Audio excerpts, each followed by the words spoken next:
Atma Namaste, everyone. Good evening and welcome to the second session of Masters in the Path. This is part of a long series of the Esoteric Study Club, and we are going to be starting understanding who the Masters are, the existence of the Masters, their functions, and various other things. So now, one of the things that we covered in the first session was the overview of the entire schema, who the Masters are, what they do, what their purposes are, and the whole thing. Now, today we're going to be starting about the Masters, the existence of the Masters. And before we start, let's begin with an invocation. To the Supreme God, Divine Father, Divine Mother, to my spiritual teacher, to all the spiritual teachers, the holy gurus, holy masters, saints, archangels, holy angels, and spiritual helpers, to the beings of light, to the holy masters themselves. We invoke for your blessings of divine light, divine love, divine power, divine healing, physical healing, inner healing, psychological healing, divine help, divine guidance, divine protection. Thank you for giving us this opportunity to gather together, to study, to learn, to become a better person and a better soul, and to get an understanding of what the spiritual path is that we are actually working on, to get an idea of our responsibilities, and that we may rise to the work that is needed. We thank you for your blessings in full faith. So we start with the existence of the Masters. Now, if you've been studying theosophy for any amount of time, it follows from the other teachings that we have karma, that we have reincarnations. Now, as we look around in the world around us, we see people obviously at different stages of evolution. We know in our personal lives, people who are educated, people who are knowledgeable, and of course, people who are also not. And we don't need to stretch our imagination too far to understand, to extrapolate this further, to see that there are many people, many souls who are not as spiritually developed also.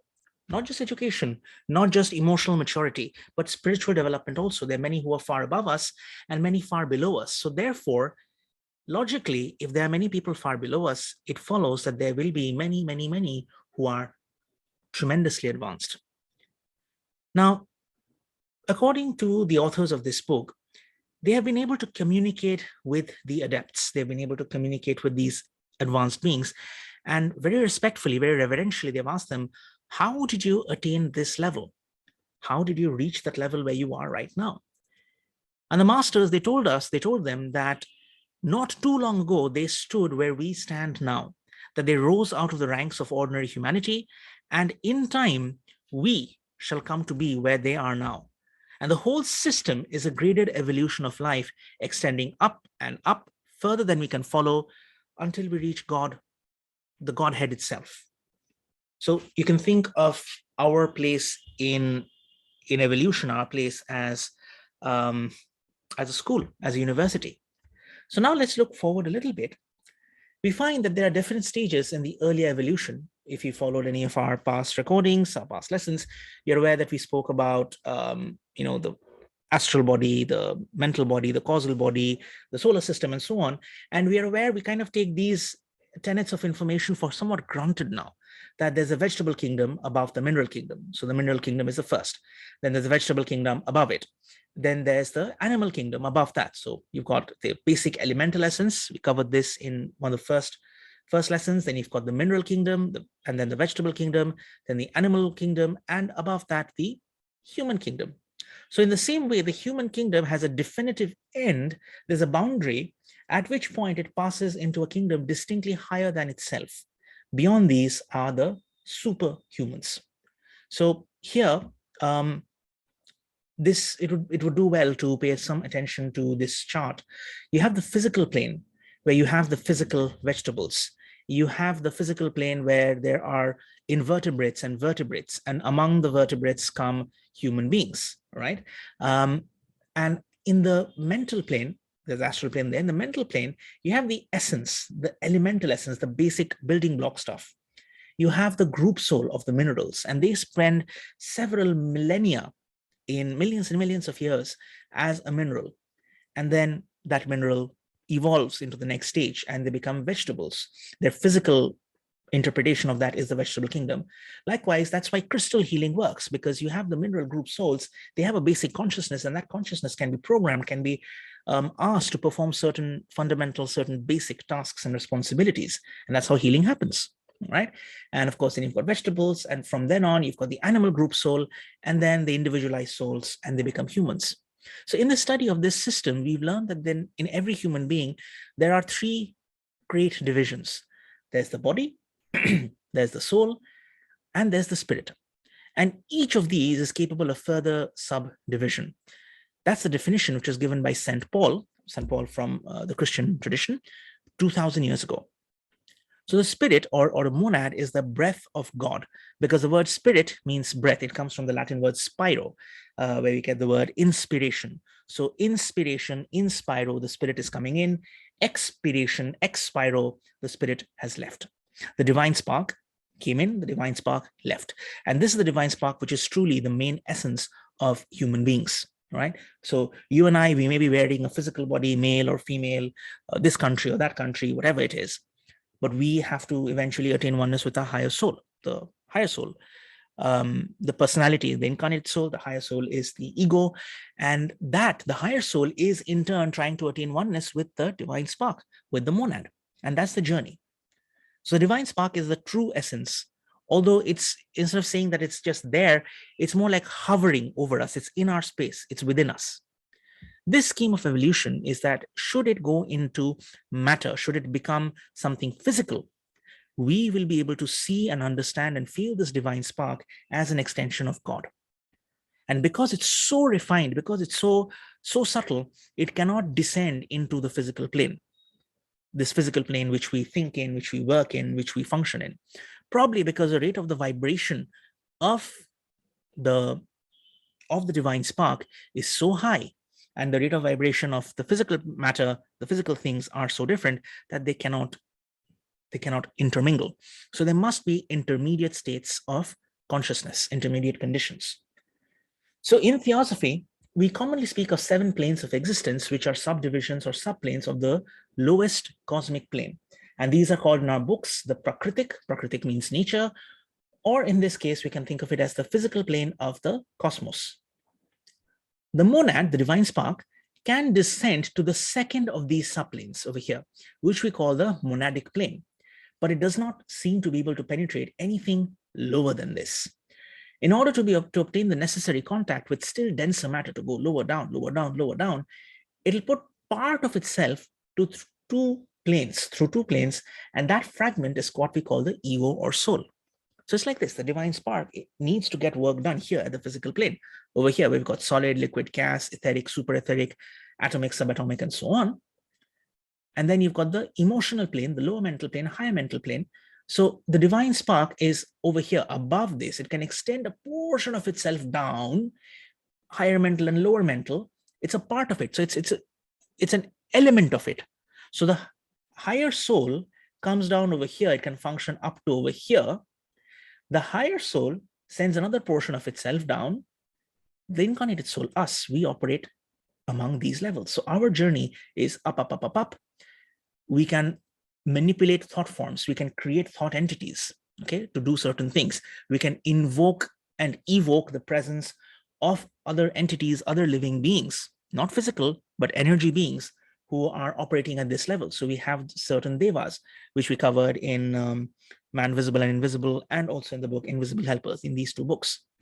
And of course, they also at that level, they can coordinate with human beings in sleep and other states.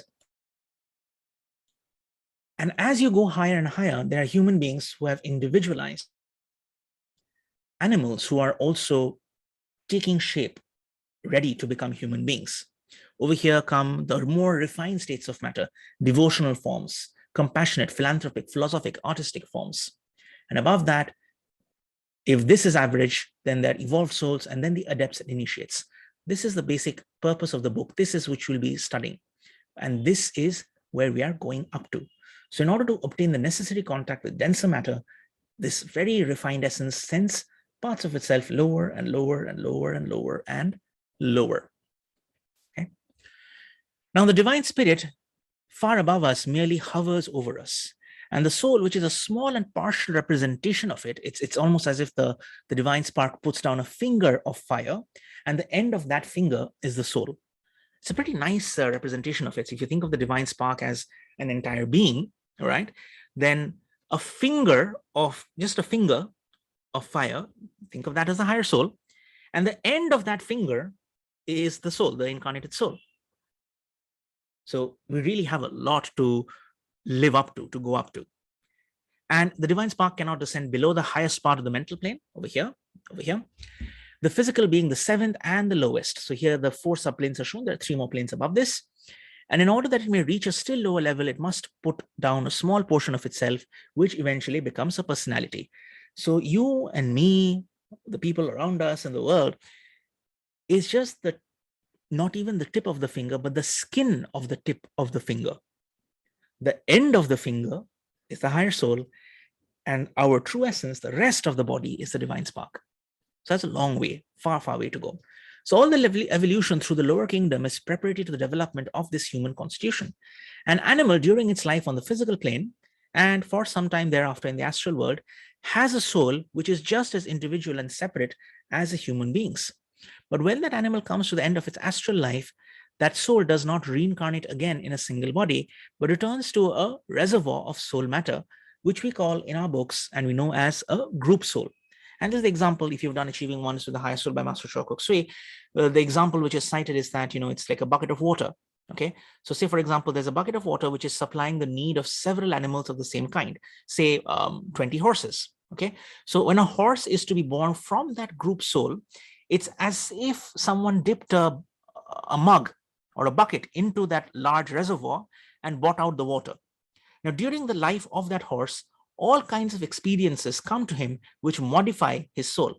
It learns certain lessons, and then these may be compared to various kinds of colors, coloring matter, colors which are dipped into the vessel of water.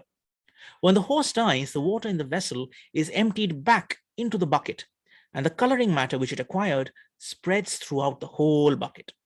When another horse is born from the same group soul, from that large bucket, another vessel of water is filled from the bucket, but it's kind of obvious that it's impossible to take out the exact same drops of water which constituted the soul of the previous horse. Now, when an animal has developed far enough to become human, it means at the end of his life, his soul is not poured back into the group soul, but remains as a separate entity. The bucket of water does not return, the vessel of water does not return to the bucket. And now a very interesting thing happens. The soul matter, the water in the vessel, itself becomes a vehicle for something much higher. And instead of acting as a soul, it itself becomes ensouled. If we accept this symbolism, the water, which was previously the animal soul, has now become the causal body of man. And the air is pumped into it is the ego. All right? The soul, which is now a partial manifestation of the divine spirit.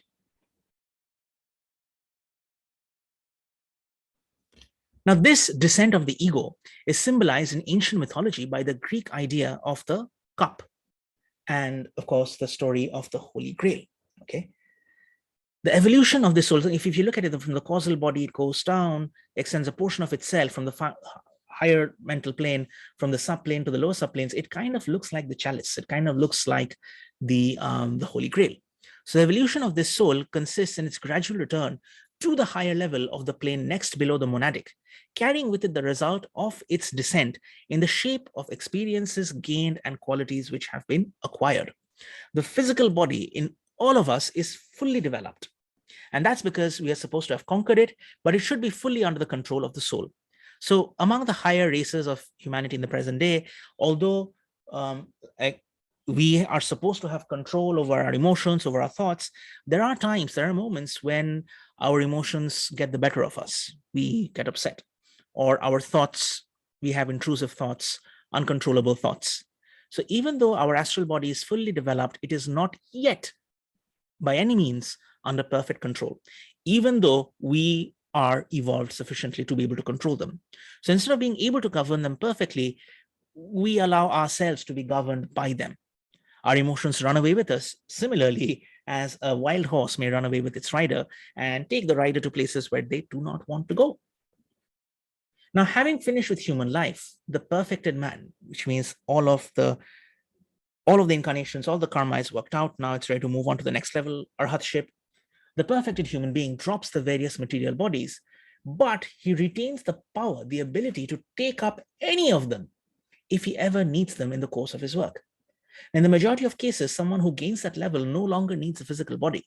He no longer retains an astral, mental, or even a causal body, but lives permanently at its highest level. So you can think of it as you are living in the body, like you no longer need a physical body, you no longer need emotions, you no longer need to have thoughts because you're operating as pure energy, but you have the power to create a body for yourself should you need it.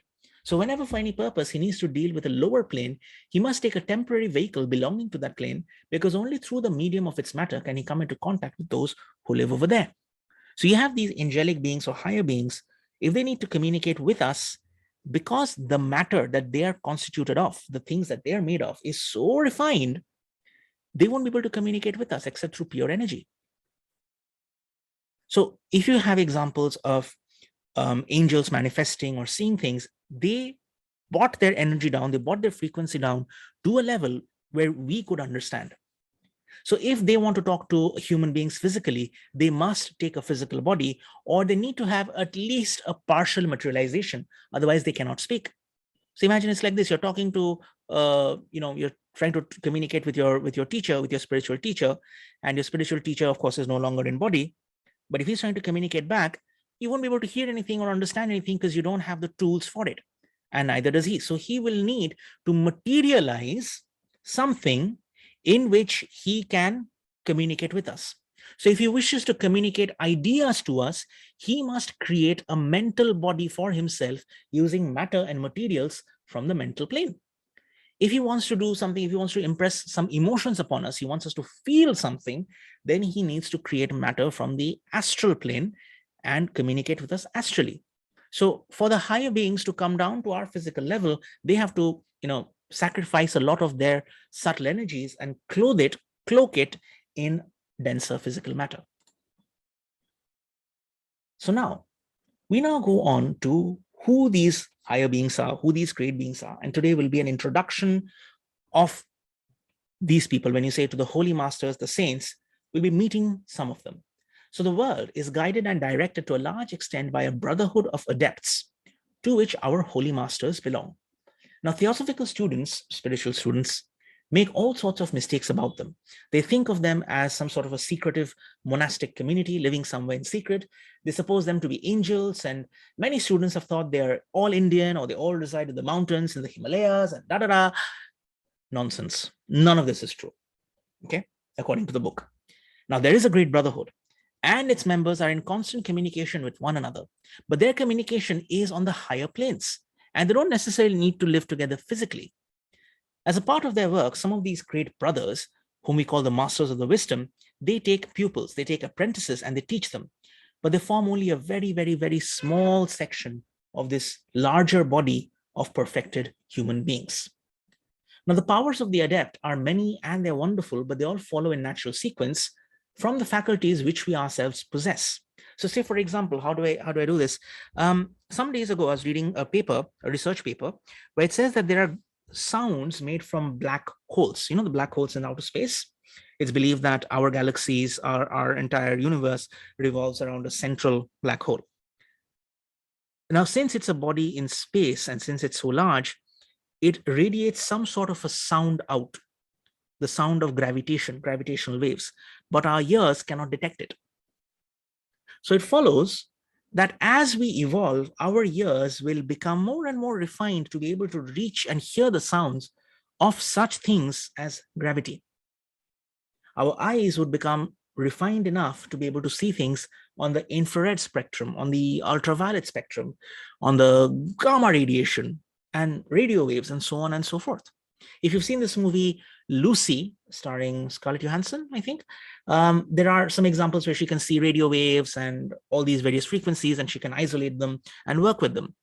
I imagine, I fantasize that perhaps that is what super clairvoyance looks like, where you can actually actively not just see energy beings, but actual energy frequencies. Okay, so their powers, which they have, are all extensions of the facilities which we ourselves already possess. Okay, Now, it's only that they have these faculties in a greater degree. And according to the author, he thinks that the outstanding characteristic of the adept as compared to ourselves is that he looks upon everything from an absolutely different point of view. Now, the adept, okay, here is something, we'll come to this a little later. This is from Rudolf Steiner's books, which is part of, again, recommended reading by Master Chua, but comes at a later stage. The adept has eliminated the lower self, okay? And they're living not only for themselves, but they're living for all of us, because they've reached a stage where there are no flaws in their character. They have no personal thoughts. Their only motive, their only reason for existence now is helping humanity, helping all of the world, working harmoniously and moving forward. That's one characteristic, that there's no selfishness. The second characteristic, the next most prominent characteristic, is their all-round development. Now, we are all imperfect. We've not attained the highest level in any line. And even though the greatest scientists or the greatest saints of the world, they've reached high excellence in one thing and one thing only, there probably remain many other sides of their nature and character which are not yet unfolded. So the greatest scientists in the world may be incapable of appreciating, I don't know, music or art or something, or the greatest artist in the world may be incapable of understanding any amount of physics or chemistry or mathematics, or the greatest philosopher in the world may be absolutely clueless about something else. So we develop one part of a personality and other parts remain undiscovered. They're still folded up, hidden. An adept, however, is an all-round human being. Their devotion and their love and sympathy and compassion are perfect, while at the same time, their intellect is something far grander, far greater than anything we can yet realize.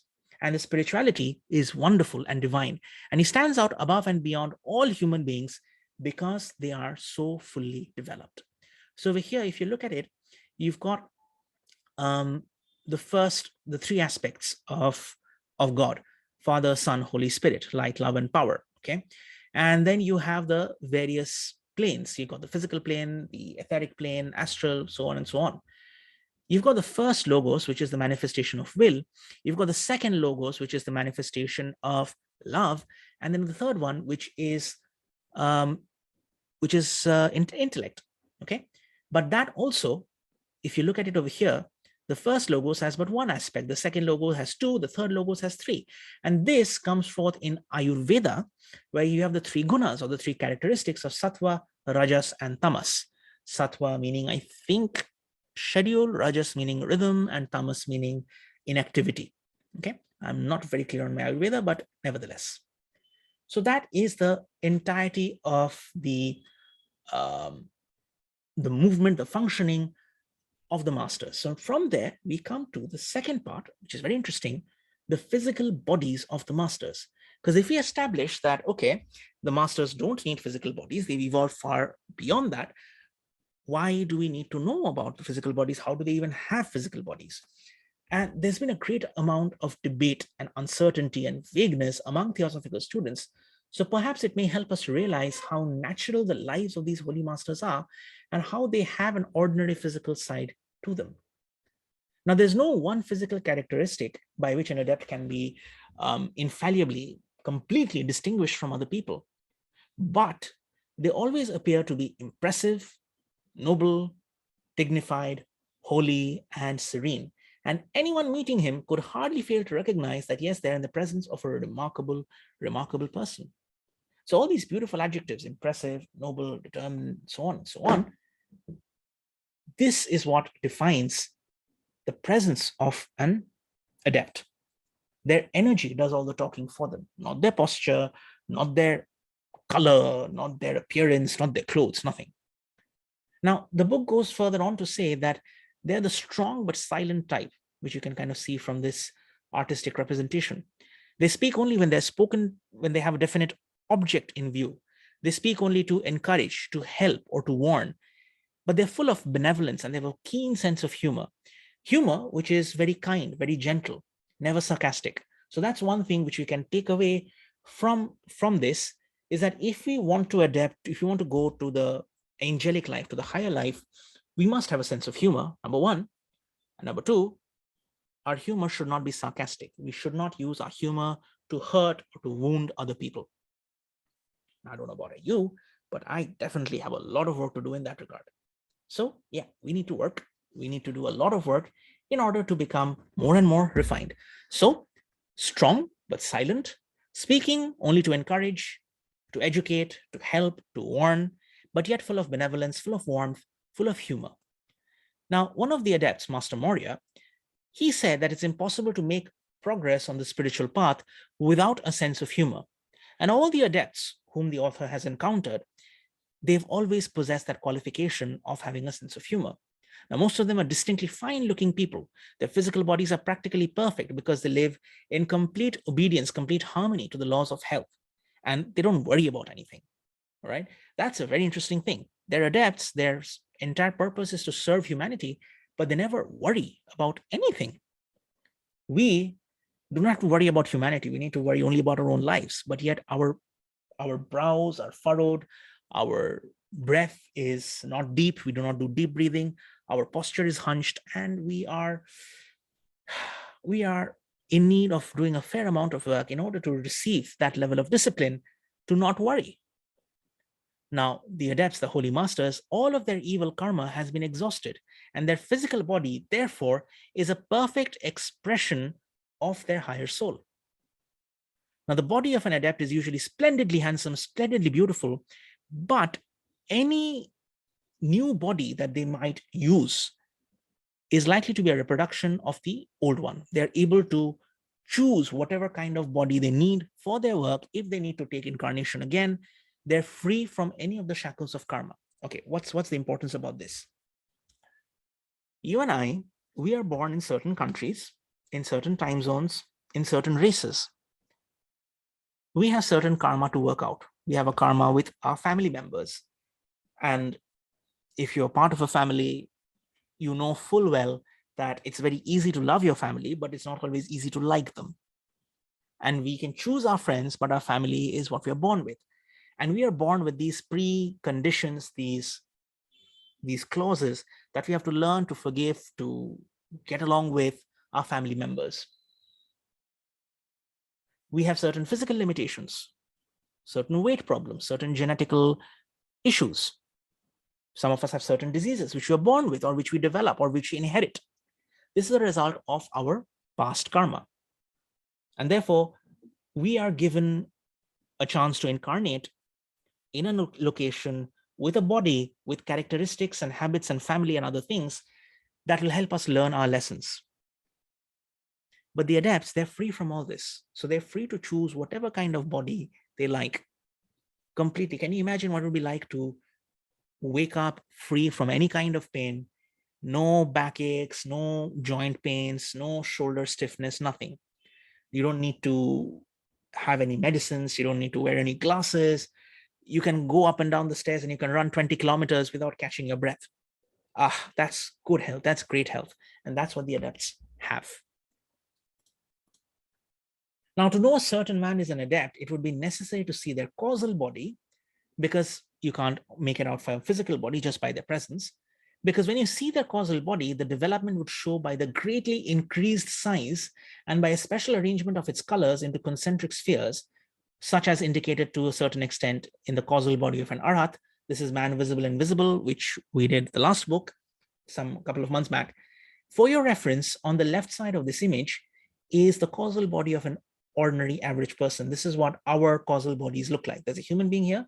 If you can make that out, you can see there's a swirl of colors, some yellow on the top representing intellect, some pink over here in the middle area showing some love and compassion, and other grosser colors swirling about here and there.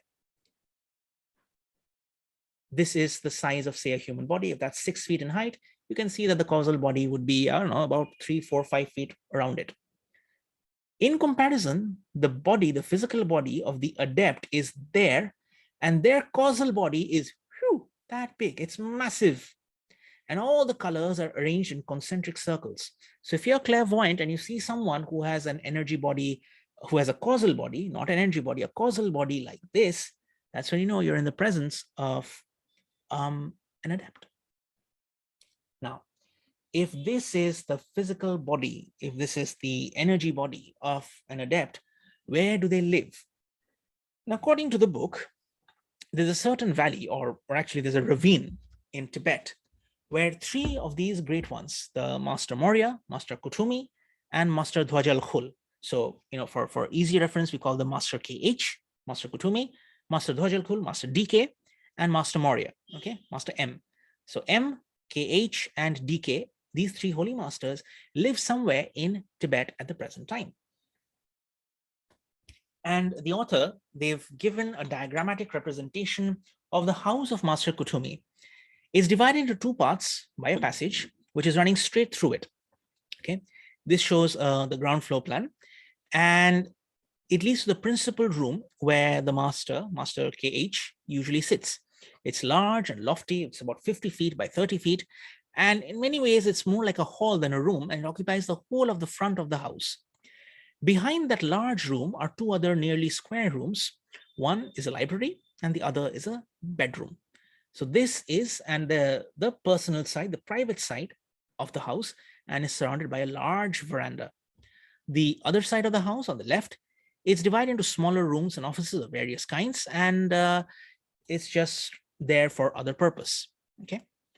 Now the large room is well supplied with windows along the front and the end. So you can see the windows here, many windows along the front and the end, and on entering it, one gets the impression of an almost uninterrupted continuous view. And under the windows runs a very long seat, this one, what you see here. This is also somewhat unusual feature. There's a large open fireplace in the middle of the wall. There you see fireplace opposite the front windows. This fireplace triangularly is arranged to heat all three rooms, and it has a very interesting, unique cover in Tibet. Over the opening of that fireplace is a mantelpiece, and nearby stands the master's chair of very old carved wood, hollowed to fit the master in a very comfortable way. Now, dotted about these rooms are tables and seats and sofas, mostly without any backs. And in one corner of the room, there's a keyboard, okay? There's an organ right here. As you can see, if you can see organ written there, right there is a huge organ. The ceiling is maybe 20 feet high, and it's very beautiful. This is where the teacher, the Master KH, works. And his bedroom is very simply furnished. There's an ordinary bed which is swung like a hammock between two carved wooden supports fixed in the wall. When the bed is not in use, it folds in. So there's an idea of the master's bedroom. This is how they live. Their bed area, very simple. The library, large, and the area where they work, much larger. And this is Master Kutumi, Master KH, right? If you know how to scan, if you know how to see energy, you could scan the spiritual cord of this person. You could look into his eyes and you can say, Atma Namaste, I salute the divinity within you, and then you can wait for a response. So if you want to do that while we're describing, go ahead. Now he has a large garden. Near the houses, there are many flowers and shrubs, and through the garden, there's a small stream which forms a little waterfall, and over which there's a tiny bridge. Master KH sits here often when he's sending out streams of thought and benediction upon the people. Now, it would no doubt appear to a person casually observing him as if he's sitting idly in nature. Sometimes he rests in his great armchair, and when his people see him, they know that he must not be disturbed. They don't know exactly what he's doing, but they suppose him to be in samadhi. Now, the fact that people in Tibet, in the Oriental countries, they understand this kind of meditation and they respect it, is perhaps one of the reasons why the adepts prefer to live there rather than the West. Now, I'm diverging from this a little bit, and there's an interesting psychological study which I read a little while ago. It says that of all the Western countries, silence amongst people is something very uncomfortable. It's undesirable. And on an average, people cannot go more than 7 to 8 seconds if there's a silence. So there's a silence, someone will speak to fill it up. Whereas in the East, silence is comfortable. Silence is a form of meditation. So in this way, we get the effect of the master sitting quietly for a considerable part of the day, meditating. But while he's apparently resting so calmly outwardly, in reality, internally, He has put a lot of strain and effort and labor on the higher planes, manipulating various natural forces and pouring forth influence. Okay, he's an energy influencer on the most diverse characteristics on thousands of souls simultaneously. The adepts are the busiest people in the world. They don't do so much of physical plane work, but they do some of it. What physical plane work do? They compose music, they write notes, they write papers. They're interested in the growth of science and technology. And all of this is very, very important to them. Okay, just a moment. There's a slight technical glitch. I need to pause the share. I'll be back in a bit.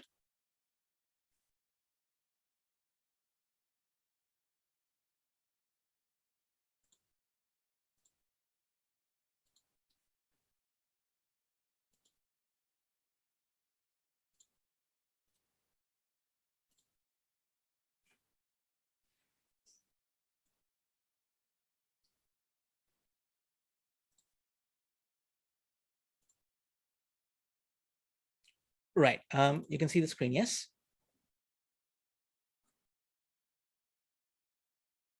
Perfect. Okay. So now, turning now to a consideration of the personal appearance of all the great ones, it's modified by their roles and responsibilities, and to an extent, the seven rays. Now, do you know what the seven rays are? We've covered this in some detail before, but for now, it's just something we take for granted. So we don't really cover the rays in details anymore, but still I'll go through a small thing. The seven rays are the rays of divine will, divine love, divine light. That's rays 1, 2, and 3. Ray 1 corresponds on the other side to structure and organization. Ray 2 corresponds to love and devotion. Ray 3, intelligence, corresponds to concrete intelligence. Okay. And ray 4 is the ray that balances all of it. Okay. The balance of all the rays. The master's appearances are altered depending upon which ray they belong to. Later on, there'll be a slide where you can see what the masters actually look like. Now, the first ray has power for its most prominent characteristics, and those who are born upon it are the kings, the rulers, and the governors of the world. They also govern the inner and spiritual world in the first place, and also the physical plane. Any man, any human being who possesses in any degree the qualities which enable them to control, dominate, guide, is likely to be a first ray person. So here you've got Sanat Kumara, the Lord of the world, the Vaivasvata Manu, or the progenitor of the human race. Under him, you've got Master Maurya, and you've got Master Jupiter, assistant to Master Maurya. In the secondary, you've got Lord Buddha, and under him comes Maitreya, the next Buddha. You've got Master KH, Master Kutumi, and Master Dwajalkul as his assistant. In the third ray, you have the Maha Chohan, and then you've got rays 3 and 7, Paul the Venetian, Master Serapis Bey, Master Hilarion, Master Jesus, Master Jesus, and Master Saint Germain. Okay, so thereon, the Lord Vaivasvata Manu is the ruler of the fifth root race. He's very tall, being 6 feet 8 inches in height and very good proportions. He is a representative man of the human race. He's the prototype, and every human being is directly descended from him. He has a face of power with a sharp nose, big beard, although he's kind of clean shaven here, brown eyes, and great hair. Okay. Now, according to legends here, I diverse a little bit. So to give some explanation, Vaivasvata was the king of India, according to the legends, before a great flood.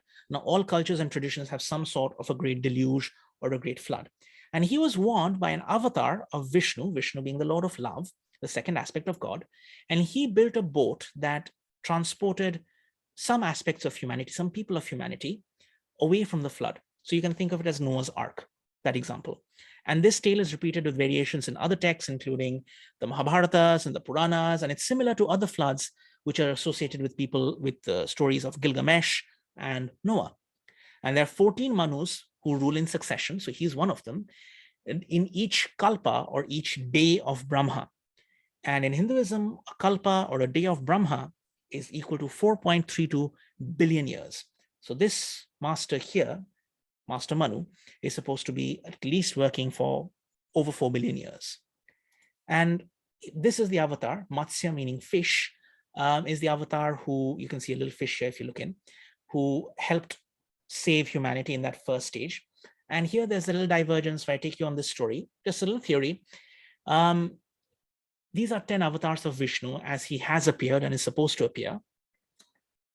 But I understand it to be a representation of evolution. So first, life began in the ocean. Kurma, as you can see, it's a tortoise. A tortoise can live in water and on land. So life emerges from the ocean, goes into land. Varaha, this is the boar, the wild boar. There are different stories. If you're familiar with Hinduism, you know what I'm talking about. If not, ask us in the WhatsApp chat group and we'll talk about it. This is a wild boar. From there, now you can think of it as a soul's journey. Soul from fish to half water, half land, wild boar, complete land.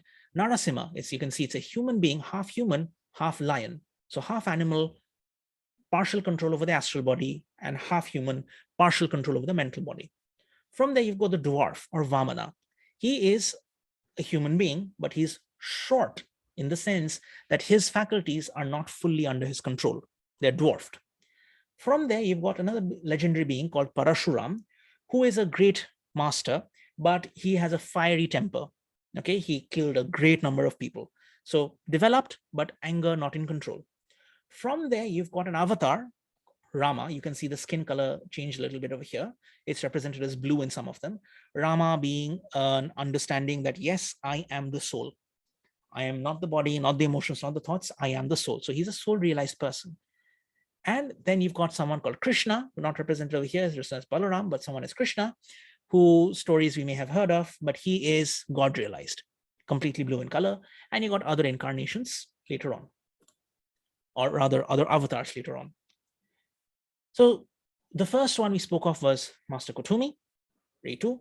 Master Maurya is a successor, the lieutenant and successor of the Lord Vaivasvata Manu. He is a future Manu of the 6th root race. He's a Rajput king by birth, 6 feet 6 in height, and bears like a soldier.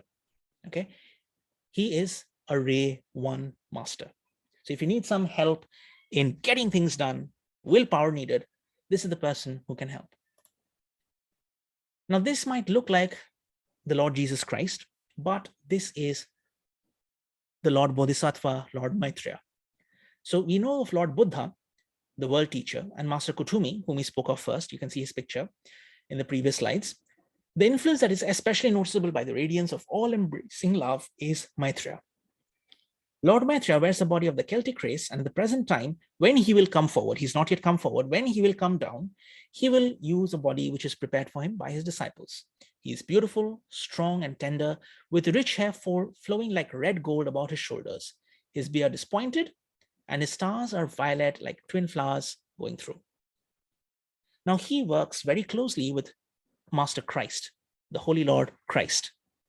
And through them flows the love which comforts millions. And it's their voice which speaks, which brings love, succor, and teachings.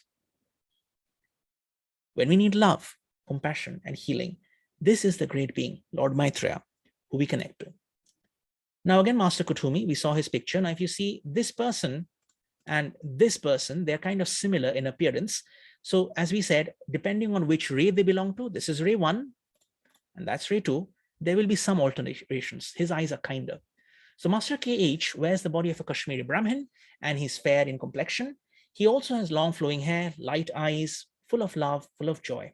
His hair and beard are brown, becomes golden with the sunlight, and his face is somewhat hard to describe because his expression is always changing as he smiles. Like the great Lord, he also is a teacher and a priest, and many, many centuries later, he will become the world teacher and he'll become the Bodhisattva of the 6th root race. That's Master KH. Now comes the Mahachohan. He's the kind of statesman. You can see he's a very sharp person. He wears an Indian body. He has many military qualities. He's a great organizer. He's tall and thin with a sharp profile, very fine and clear cut and clean shaven. His face is rather stern with a strong square chin. His eyes are deep and penetrating and he speaks abruptly like a soldier, terse to the point. He wears Indian robes and a turban. The Master Saint-Germain, I'm not sure if I'm getting the pronunciation right, forgive me if I'm getting it wrong. The Master, the Comte de Saint-Germain, he resembles him, they resemble each other in many ways. Though he is not especially tall, he is very upright and military in his bearing, and he has the courtesy and dignity of a grand person of the 18th century. He belongs to a very old and noble family. He's described, if these are from card decks, tarot cards, he wears a dark uniform with gold lace, and he also wears a cloak. Okay, he has a soldier-like appearance. He usually resides in an ancient castle somewhere in Eastern Europe, which has been in the possession of his family for many, many centuries. This is Master Serapis Bey. The Master Serapis is tall, fair. He's Greek by birth, although his work has all been done in Egypt and in connection with the Egyptian lodge. He's very distinguished and ascetic in his face. So you can see he's kind of got an Egyptian kind of headgear over here. You've got the Star of David over there. You've got the lights and everything that represents that. There are various lodges. There's the Indian lodge, there's the Egyptian lodge, there are European lodges, and so on, all of which are responsible for some work, some function, spiritual, at different parts of the world they're located in. From there, we come to Paul the Venetian. This is different from Saint Paul. This is Paul the Venetian. He's also known as the Venetian Chauhan. He's apparently the most handsome of all the members of the Brotherhood, standing 6 feet 5 in height, has a good beard, golden hair. And although he was born in Venice, his family is undoubtedly Gothic because he's distinctly of that type. So this is a race 7 personality, organizing, getting things done. Then you've got Master Hilarion. He's Greek, and except that he has a slightly aquiline nose, which is perhaps Roman, is of the ancient Greek type. His forehead is low and broad and resembles that of the Hermes of Praxiteles or Praxiteles. He is wonderfully handsome and looks rather younger than most of the other adepts. Finally, we come to Master Jesus. He who was once the disciple Jesus is now wearing a Syrian body. And if you think about what's happening in Syria, you kind of wonder where the laws of karma take us. He has the dark skin, dark eyes, and the black beard of that race, and generally wears white robes and a turban. He's a master of the devotees, and the keynote of his presence is an intense purity and a fiery type of devotion that takes no obstacles. Presently, he lives somewhere amongst the Druzes of Mount Lebanon, and you can look into his eyes, and you can connect to him.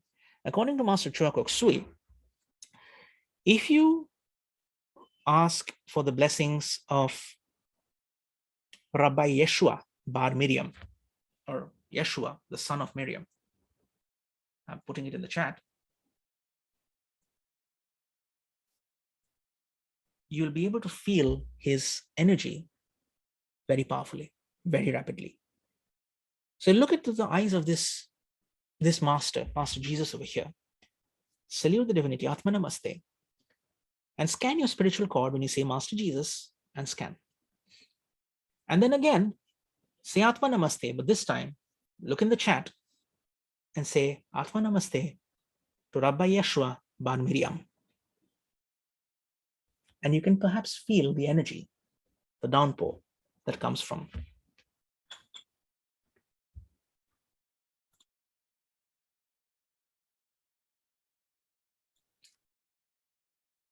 Did you find anything? Did you feel anything?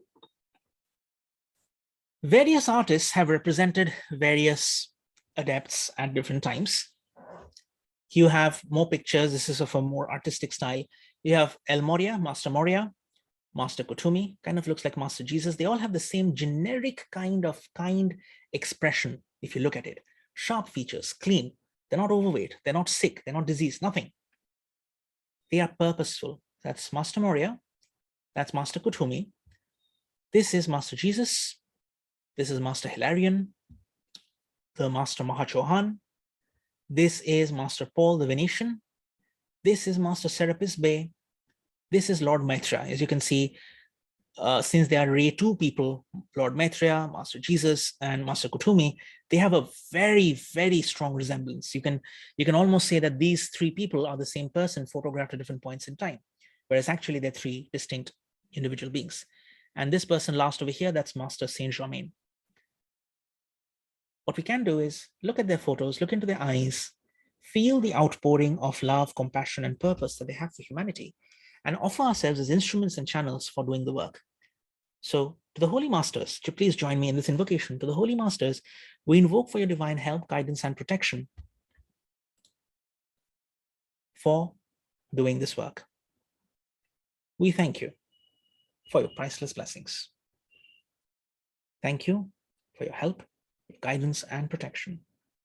Master Moria, Master Kutumi, Master Dhajal Khul, Master Jesus, Master Hilarion, Master Mahachohan, Master Paul, Master Serapis, Lord Maitreya, Master Saint Germain. Thank you. Thank you for filling us with courage, faith, hope, and strength, with divine motivation, divine inspiration, divine harmony. We thank you. Take a deep breath. How's that feel? I don't know about you, but I'm feeling kind of warm, and I can feel a wave passing from the back of my head, radiating throughout the body. Now, sometimes an adept, for some special purposes, they will want to use a body to use temporarily in this physical world. Now, when the world teacher comes, when the next avatar comes, when the next great being appears, several other adepts may also then appear to act as his lieutenants and to assist him in his great work for humanity. Most of these great ones will follow the example of their chief and borrow temporarily the bodies of their pupils, so it's necessary that a certain number of such vehicles should be ready for their use. Now, students sometimes ask why, since the adepts have physical bodies already, why will they need bodies of others on this occasion? You see, those who, upon attaining the level of adeptship, choose their future career to remain upon this world and to help directly in the evolution of their own humanity, find it convenient for work to use physical bodies. So you can think of it like you wear clothes for different purposes. You will have clothes for summer, you will have clothes for winter, you'll have clothes for the rainy season, you'll have clothes for, have formal clothes and informal clothes and swimsuits. Think of bodies as these clothes. So in order to be suitable for their purposes, these bodies must be not ordinary. Not only must they be absolutely sound in health, but they must also be perfect expressions of the energy of the higher soul, of as much energy of the higher soul can be manifested on the physical plane. The building of this body is no easy task. Now, since there's no evil karma to work out, there's no negative karma, no bad karma, there are no artificial influences at work. And the higher soul itself is in sole charge of the development of the body from the beginning till the end. This makes it a far more refined and delicate instrument which must be produced, but it also causes more trouble, more work for the higher soul, and it requires many years, a considerable amount of time and energy. As a result of this, and for some other reasons also, an adept does not wish to repeat the process more often than is necessary, and therefore they want to make their body last as long as possible. So imagine this, that every time you have to change from your home clothes to your outer clothes, you have to sit down and sew and stitch a new outfit for yourself. So obviously you don't want to be doing that each and every time. So you want to make that one outfit last as long as possible to keep it as clean and crease-free and non-smelly, non-dirty as much as possible. So our bodies grow old and die for various reasons, from inherited weaknesses, disease, accident, self-indulgence, worry, and overwork. Overwork is also a reason for problems. But in the case of an adept, none of these causes is present. And although we must, of course, remember that his body is fit for work and capable of endurance much more than that of ordinary men, the bodies, as we've described, they need to be preserved in a much better way. A body thus made suitable for higher work is inevitably a very sensitive one, and for that very reason, it requires careful treatment if it's to be always at its best. If it wears out, as others do, if it is subjected to the number of silly things, silly problems of the outer physical world, it's going to wear out much faster. Therefore, the great ones usually live in comparative seclusion and appear very rarely in the cyclonic chaos which we call daily life. If they were to bring their bodies into the whirl and turmoil of our world, there's no doubt that these bodies would also, the lifetime of these bodies would be greatly shortened. And also because of their extreme sensitivity, there'd be a lot of unnecessary suffering. So by temporarily occupying the body of a student, of a pupil, the adepts avoid these inconveniences and at the same time gives a tremendous boost to the pupil's evolution. Now the adept inhabits the vehicle, the pupil's body, only when he needs it, perhaps to deliver a lecture, perhaps to release a special flood of blessing. And as soon as he's done what he wishes, he steps out of the body energetically, and the pupil, who has all the while been there, resumes it. So it's kind of like there are two drivers in the same car. One driver, the main driver, the pupil, is always driving, but the adept is there. And then the pupil just releases control, the adept takes over, delivers the lecture, delivers the blessing, and then moves away, and the pupil takes over again seamlessly. Now, you might have experienced this too. Perhaps you're doing a healing, perhaps you're attending a class or explaining something, and suddenly, all of a sudden, you feel that you speak certain words or you do certain actions which are guided by an invisible hand or by an invisible mind. And when you're done, other people look and you say, was that you? What just happened? And you're like, I don't know. It was done through me. It was done by me. I didn't do it, but it was done by me. You may have experienced this. I know some healers, many healers, who have felt the power of the adepts, of the angelic beings, higher beings at work through them. So the adept goes back to his own proper vehicle after this to continue his usual work of helping the world in the higher planes. So in this way, his regular work is not affected, yet he always has at his disposal a body which he can cooperate when required on the physical plane in helping the work of the world teacher. So we can readily imagine in what way this will affect the pupil who is favored of the opportunity, who is given the opportunity of lending his body to a great one. A vehicle which has been tuned, fine-tuned by such an influence will be a great assistance.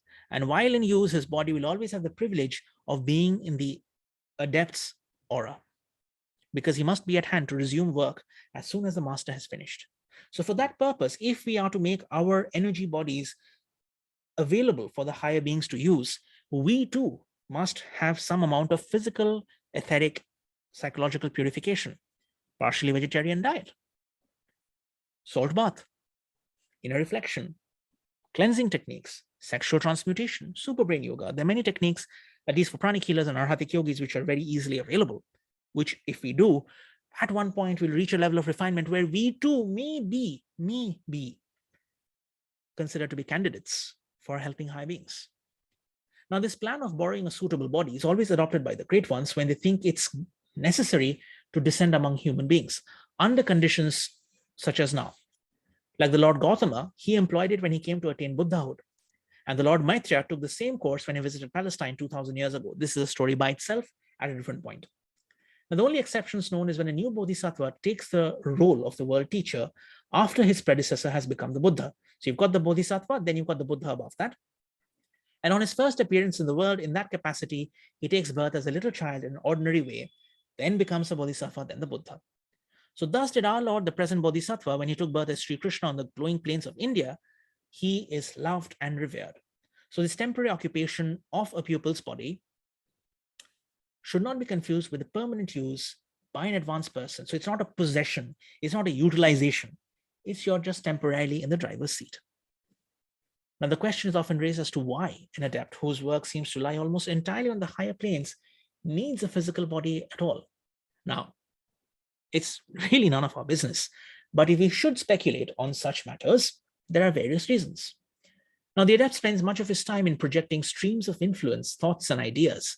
And while so far it's been seen that these are most often on the highest mental level, or even higher above that, it is possible that sometimes there may be some currents, etheric currents, and for the manipulation of this, the possession of a physical body is an advantage.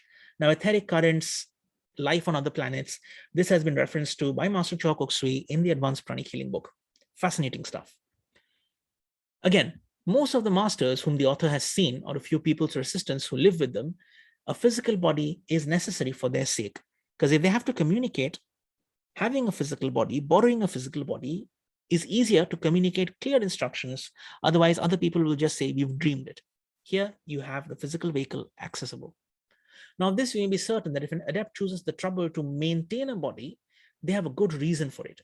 We know that their methods of working are to be fully aware that they do everything in the best way, using means which require the least amount of energy. With this, we come to an end of today's session. The next chapter we'll talk about would be the pupils. We'll cover 2 or 3 chapters in the next week's session.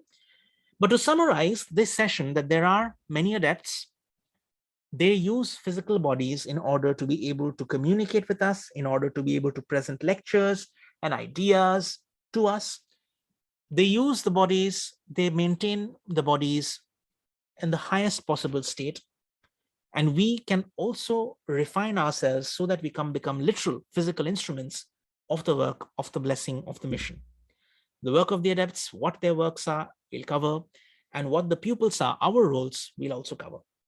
With this, we come to an end for today's session. See you next week. Let us close with an invocation. To the Supreme God, Divine Father, Divine Mother, to my spiritual teacher, to all the spiritual teachers, the holy gurus, holy masters, saints, archangels, holy angels, and spiritual helpers, to my higher soul.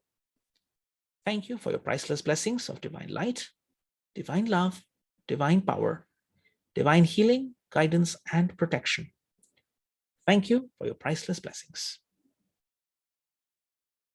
With gratitude, with respect, and with love, we thank you in full faith. Thank you so much. Thank you, everyone.